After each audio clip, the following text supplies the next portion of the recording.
I've never seen my garden grow this fast before. It's amazing, and it is so awesome to see. We had a late spring, but obviously I had nothing to worry about. Just as long as it doesn't spread to my zinnias. Oh, that can't happen. It's transplant day. It has finally arrived, and I am so excited. I can't wait to get these seedlings into the dirt. So let's get started. I'm moving the wild bergamot to make room for the zinnias, marigolds, and castor beans in this bed. It's going to the second tier. It's a perfect plant to give my garden some privacy. Now that's a big clump. I don't think my hole is big enough. Here we go. It's hard to see, but the bergamot is in here. It's getting crowded out by the hydrangea, but it's doing really well, and it will be a good addition to my privacy wall. They attract pollinators, and the leaves and flowers are edible, but I haven't tried them yet. I'm going to plant one of the large castor beans here right in the corner.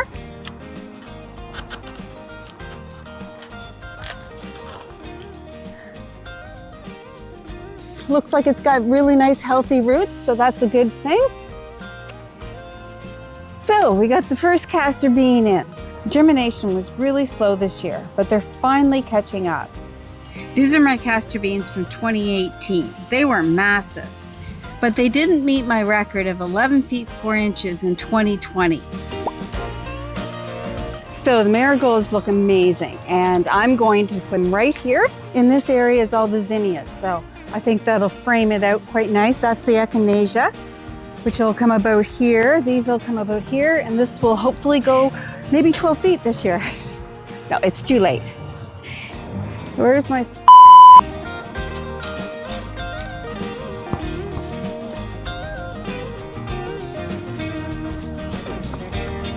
So, on to the next one. These marigolds are taller than the stone fence now. Isn't that crazy? I've been pinching off the buds so that they'll branch out and grow more flowers. Okay, so this is where the zinnias are gonna go. They're gonna go all in this area here, and I actually have quite a few. I'm gonna just set this here, and I forgot my digger again. I'm not very organized yet today.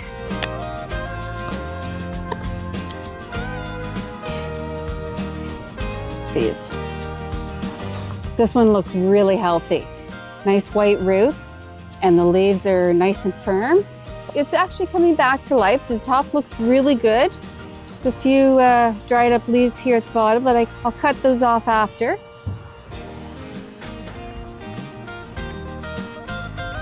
I didn't think I was gonna have enough zinnias, just the seedlings. I thought I was gonna have to direct sow, but I'm not sure I will. Oh, this one's grown from seeds from my garden, and it's actually looking really nice.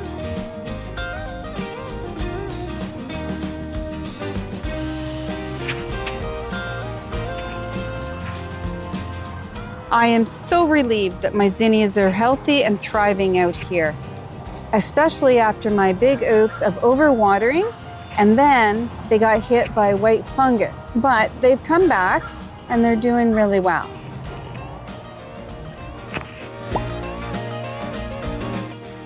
What are you doing in the garden, Quincy? Yes, you know you're not supposed to be in there. Come on.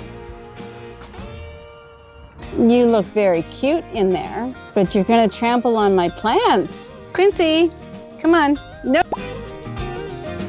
The fence worked really well to keep Quincy out of the garden and away from the daffodils and the daylilies. But this year he can jump the fence. So I'm gonna move them back to the second tier where he can't get at them. Oh dear. Lost my balance.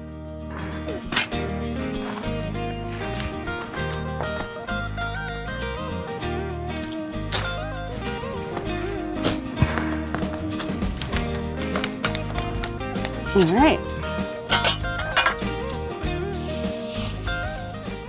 There, that was pretty easy. This plant is native to Zone 5B in Ontario, but it is invasive. It has spread like crazy.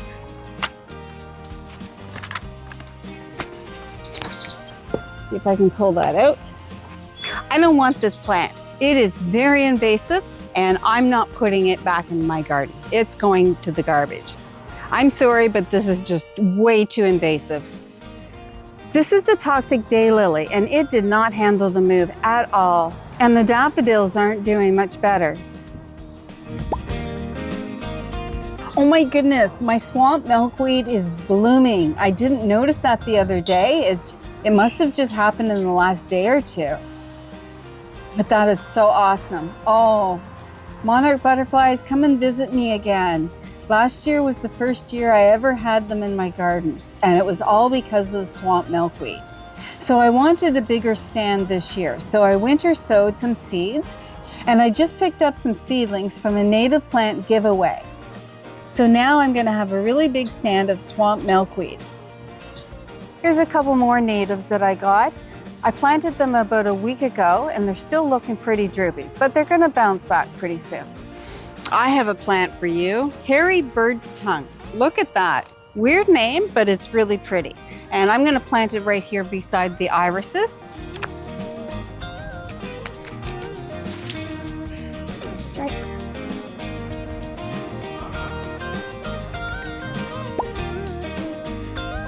This looks really healthy. I've never grown cabbage before, so this is an experiment for me.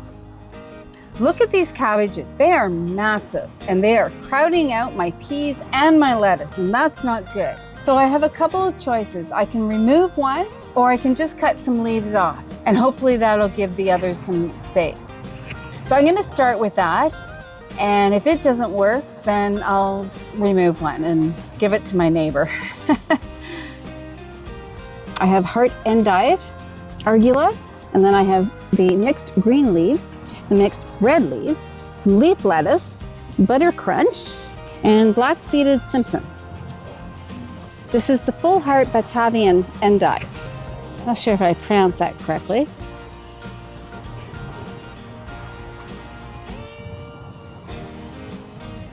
This lettuce is already half grown, so it's not going to be long before I'm picking it for my salads. And with 7 varieties, they are going to be really tasty. And I'm filling in the gaps around the garden with some annuals, stunning blue lobelia and the colorful coleus. I couldn't resist picking up another flight of the lobelia, so I have to get those planted soon. I really wish they were perennials. And in this spot, I'm going to plant the Mexican sunflower torchlight, which is a beautiful orange blossom.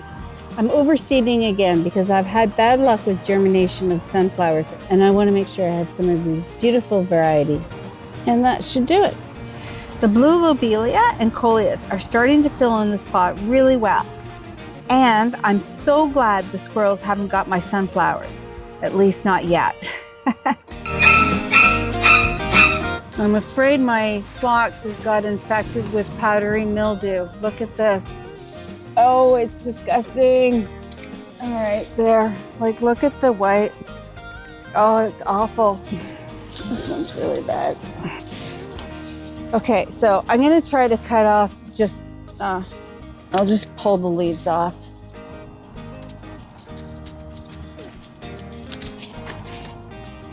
This plant's not gonna have any leaves if I keep removing the ones that are infected. This is crazy. Oh, I'm so disappointed. Just as long as it doesn't spread to my zinnias. Oh, that can't happen. It just can't spread. I will be devastated. Let's see how it does with that much removed.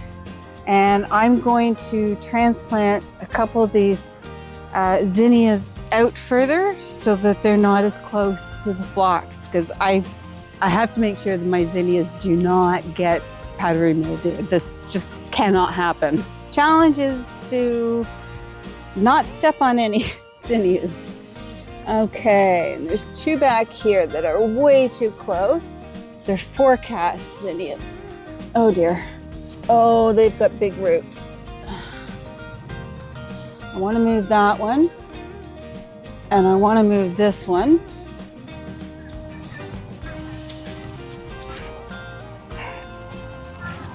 I'm going to damage these other roots. Oh boy. All right, well, that's gotta work. Ah, shoot. Ah, just 2 days and look, it's already spreading. All right, I gotta get some fungicide because I don't wanna lose this, and I certainly don't want it spreading to my zinnias.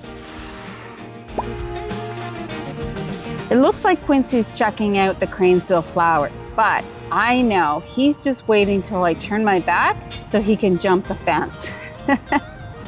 Oh, and my swamp milkweed is starting to bloom. I really hope the monarch butterflies come back to my garden this summer. I just have to keep Quincy away from them. And look, how stunning is this iris?